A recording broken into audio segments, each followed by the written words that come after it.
యాదేవి సర్వభూతేషు మాతృరూపేణ సంస్థిత. ఆవిడ కదూ అమ్మగా ప్రతి ప్రాణిలోకి ప్రవేశించి కాపాడుతోంది. మొగ్గలో ఏదో పాల్కురికి సోమనాథుడు చెప్పినట్టు మొగ్గలో పసరికతనం, మొగ్గ పువ్వు అయినప్పుడు సువాసన. యాదేవి సర్వభూతేషు మాతృరూపేణ సంస్థిత. ఇన్ని కబుర్లు చెప్పి నాకు లోపల పదార్థం అయిపోతే తెలుస్తుందా? యాదేవి సర్వభూతేషు క్షుధారూపేణ సంస్థిత. ఆకలి రూపంలో ఆవిడే చెప్తోంది మంట పెట్టించి. యాదేవి సర్వభూతేషు నిద్రారూపేణ సంస్థిత. ఆ తల్లి నిద్రారూపంలో ఉండి ఒరే నాన్న నీ ఇంద్రియాలు బడలిపోయారా, పడుకోరా, నీకు నిద్రాకాలిక సుఖాన్ని ఇస్తానరా, అందులో బడలికంతా తీర్చేస్తా, మళ్ళీ రేపు పొద్దున్న నవనవలాడుతూ ఎద్దుగలివి అని జోల పాడి పడుకోబెట్టేస్తోందా? యాదేవి సర్వభూతేషు నిద్రారూపేణ సంస్థిత. యాదేవి సర్వభూతేషు లజ్జారూపేణ సంస్థిత. నమస్తస్యై నమస్తస్యై నమస్తస్యై నమో నమః. అసలు ఆవిడ త్రైలోక్య రక్షణ చేయకుండా ఎక్కడుంది? అనుక్షణం ఆమె కదలిక ఎక్కడుంటే అక్కడ ఆవిడుంది. ఇప్పుడు నేను మాట్లాడుతున్నానంటే ఆవిడే. ఇన్ని భావములు నాలో నిలబడేటట్టు, అవి ఒక క్రమంలో బయటికి వచ్చేటట్టు, అవి మాట్లాడడానికి నా ఊపిరిని వాక్కుగా మారుస్తూ చెప్పగలిగిన ప్రజ్ఞ నాకు, వినగలిగిన ప్రజ్ఞ మీకు ఇచ్చి అనుగ్రహిస్తున్న తల్లి ఎవరు? ఆమెయే. పరాపశ్యంతి మధ్యమా వైఖరి ఆవిడ రూపాలే అయినప్పుడు ఆమె కాక మూడు లోకములను రక్షిస్తున్న వాళ్ళెవరు? ఆవిడే రక్షిస్తోంది. కాబట్టి ఆ తల్లి అంత అనుగ్రహస్వరూపిణి, ఆమెతో నీకు అంత గొప్ప అనుబంధం ఉన్నది. ఇంత రక్షణ చేసే అమ్మ వంక తిరిగి నమస్కారం చేయలేకపోతే ఎలా? లోకంలో ఎప్పుడో ఏదో ఉపకారం చేశాడు, తనకి కాదు ఎవరికో. తనకో ఉపకారం అవసరం వచ్చింది, కొడుక్కి డబ్బు కట్టలేకపోయాడు. డబ్బు కడితే తప్ప చదువుకోవడానికి అవకాశం లేదు. పిల్లాడా మంచి మార్కులు తెచ్చుకున్నాడు. ఎలా? ఎవరో చెప్పారు, మహానుభావుడు ముందు సందులో 3వ మేడలో ఉంటారండి, ఇలా ఎవరైనా పేద పిల్లలు బాగా కష్టపడి చదువుకుని మంచి శ్రేణిలో ఉత్తీర్ణులైన వాళ్ళు పై స్థాయిలో చదువుకోవాలనుకుంటే డబ్బు లేకపోతే ఆయన ఆదరంతో డబ్బు కడుతూ ఉంటారు, ఆయన దగ్గరికి వెళ్ళండి అని ఎవరో చెప్పారు. నమ్మి వెళ్ళి ఆయనకి నమస్కారం చేసి నిలబడ్డావా ఆయన దగ్గర? ఈవిడ ఉపకారం చేస్తున్నట్లు నీకు తెలుస్తోంది. ఒరే నాన్న లోపల పదార్థం అయిపోయిందిరా, నీరసపడిపోతావు అని చెప్పి ఆకలి రూపంలో మంట పెడుతోంది.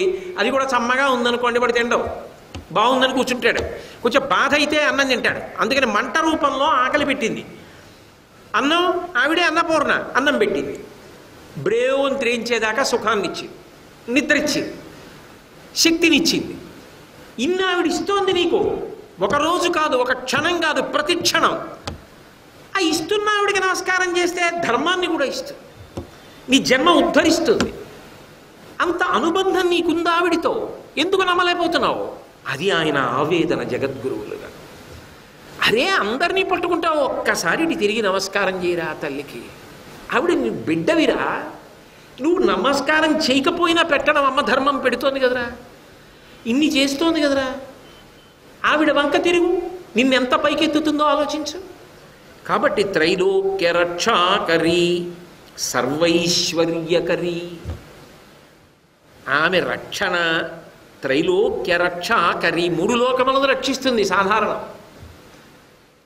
అమ్మో ఏమి శంకరుల ప్రతిపాదనలో, అది ఏదో జీవనది. మా హరిద్వార్ క్షేత్రంలో మానసాదేవి కొండ మీద నిలబడి చూస్తే గంగ అనేక వంకర్లు తిరిగి వెళ్ళిపోతున్నట్టుగా తిరిగిపోతుంటుంది ఆయన భావజాలం. అంత పవిత్రమైనటువంటి మలుపులు తిరుగుతుంటుంది. ఆ తల్లిట సర్వైశ్వర్యకరి. ఆమె ఇవ్వలేని ఐశ్వర్యము లేదో, ఏదైనా ఇచ్చేస్తుంది. ఐశ్వర్యం అంటే సాధారణంగా ఏమనుకుంటాం, ఏదో డబ్బు, ఓ వాహనం, బట్టలు, ఇవి కాదు. మనసుతో సంకల్పం చేసినంత మాత్రం చేత అవి జరిగిపోగలిగిన శక్తినిస్తుంది. అది కూడా సిద్ధులు అని ఏదో వాళ్ళు సిద్ధ పురుషులండి అంటూ ఉంటారు. అసలు నమ్మడానికి కూడా వీలు లేనంత శక్తిని పొందుతారు. శంకరాచార్యుల వారు మండనమిశ్రుడి ఇంట్లో తద్దినం పెడుతుంటే యోగ మార్గంలో ఆకాశంలో వచ్చి చూరులోంచి దిగిపోయారు. ఆయన్ని పృథివీ అంటదు, ఎందుకంటే మూలాధార చక్ర భేదనం చేసిన వారు అని గుర్తు. కాబట్టి ఆయన్ని పృథివీ అంటదు. బట్ అటువంటి మహాపురుషులు ఉంటారు.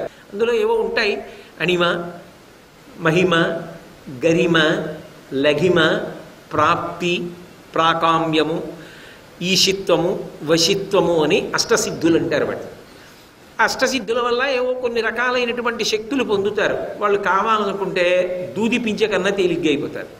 వాళ్ళు తలుచుకుంటే పర్వతం కన్నా బరువుగా అయిపోతారు.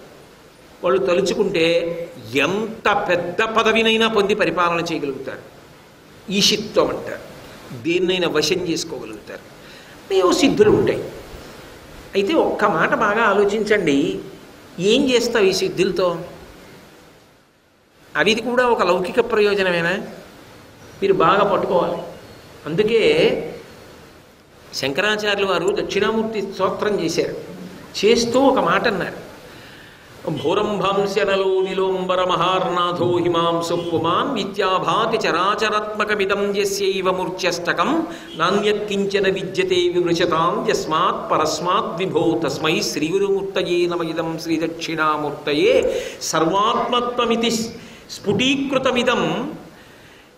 అన్ని సిద్ధులతో పాటుగా రావలసిన పెద్ద సిద్ధి ఏది అంటే తాను ఆత్మ అన్న ఎరుక రావడం. సర్వం శ్రీ ఉమామహేశ్వర పరబ్రహ్మార్పణమస్తు. స్వస్తి.